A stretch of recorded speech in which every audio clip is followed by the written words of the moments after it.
O Salmo 51, do verso 1 em diante, começa dizendo: Tem misericórdia de mim, ó Deus, por teu amor. Por tua grande compaixão apaga as minhas transgressões. Lava-me de toda a minha culpa e purifica-me do meu pecado.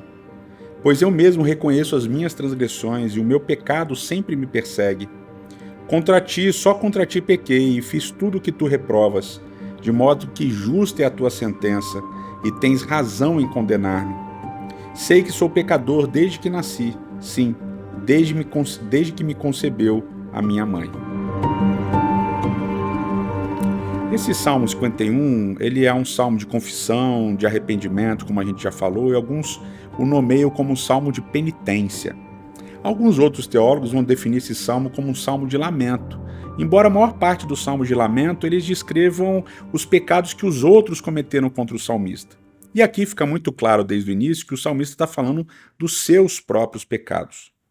A estrutura desse salmo, se a gente pensar bem, é uma estrutura simples. O verso 1 e 2 é o salmista pedindo por perdão. Os versos 3 a 6 é ele falando sobre o pecado, sobre a natureza pecaminosa, sobre o pecado persegui-lo.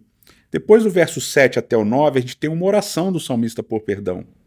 Dos versos 10 até o verso 13, a gente tem pedido por restauração, por renovação, e é uma das partes mais conhecidas do Salmo 51.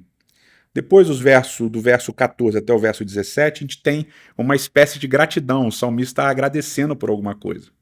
E o finalzinho do Salmo, o verso 18 e o verso 19, a gente lê o seguinte: Por tua boa vontade, faze Sião prosperar, ergue os muros de Jerusalém.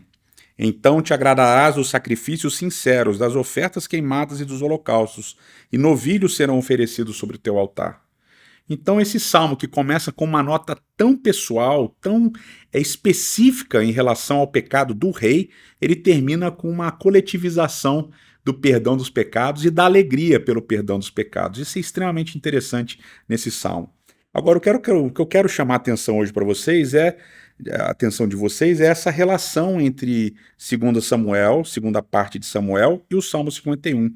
Porque a gente tem duas frases que são iguais nos dois contextos. Então, lá em 2 Samuel, segunda parte de Samuel, capítulo 12, verso 9, depois verso 12, a gente tem a expressão, eu fiz o que era mal aos olhos de Deus.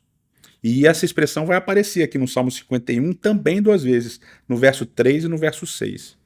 E depois a frase, pequei contra Yahweh, pequei contra Javé, pequei contra Deus, aparece lá na segunda parte de Samuel, no capítulo 12, verso 3, e aqui no Salmo 51 aparece no verso 4.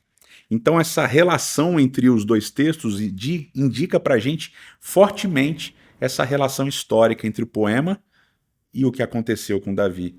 E mais uma vez é importante a gente frisar que não há pecado tão grande nem tão duro que não mereça ou não possa receber o perdão de Deus. Então não importa quão longe você tenha ido, como Davi foi. Os pecados de Davi foram horríveis, foram pesados, foram péssimos. Mas ele buscou e recebeu o perdão de Deus.